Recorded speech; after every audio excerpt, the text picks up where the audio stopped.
நிறைய காய்கறி எல்லாம் போட்டு கம்பு சேமியா உப்புமா இன்றைக்கி செய்து பார்க்கலாம்.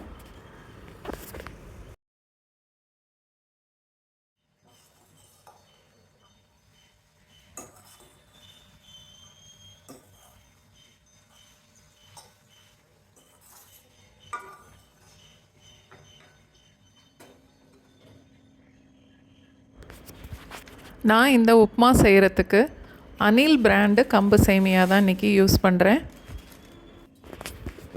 சேமியா பேக்கெட்டில் உள்ள இன்ஸ்ட்ரக்ஷனை ஃபாலோ பண்ணி சேமியாவை வேக வச்சு எடுத்துக்கணும்.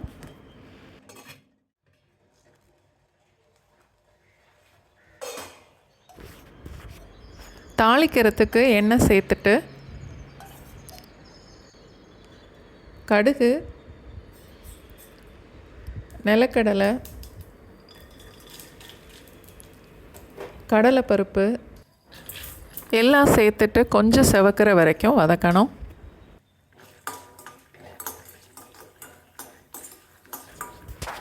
வெங்காயம், காய்கறி எல்லாம் நல்லா பொடிசாக கட் பண்ணிக்கலாம்.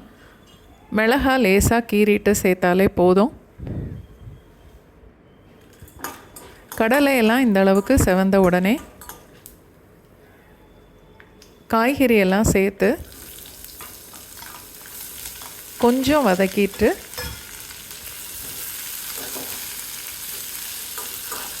ஒரு 1/4 கப் அளவுக்கு தண்ணி சேர்த்து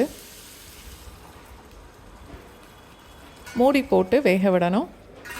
வேக வச்ச சேமியா சூடாக இருக்கும்போதே ஃபோர்க்கால் இந்த மாதிரி உதுத்து விடணும், இல்லைன்னா கெட்டி ஆயிரும்.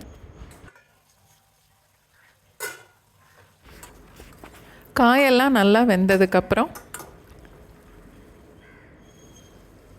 வேக வச்ச சேமியாவை சேர்த்துடலாம்.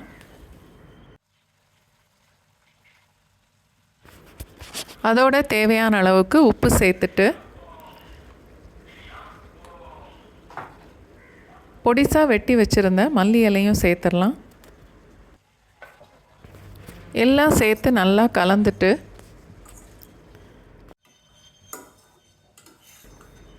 ஒரு நிமிஷம் வரைக்கும் லோ ஃப்ளேமில் மூடி போட்டு வச்சிடலாம்.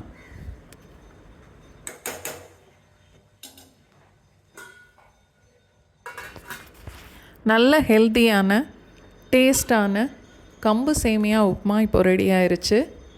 சாப்பிடும்போது தேங்காய் சட்னி இல்லை நிலக்கடலை சட்னி சேர்த்து சாப்பிட்டு பாருங்கள், ரொம்ப நல்லாயிருக்கும்.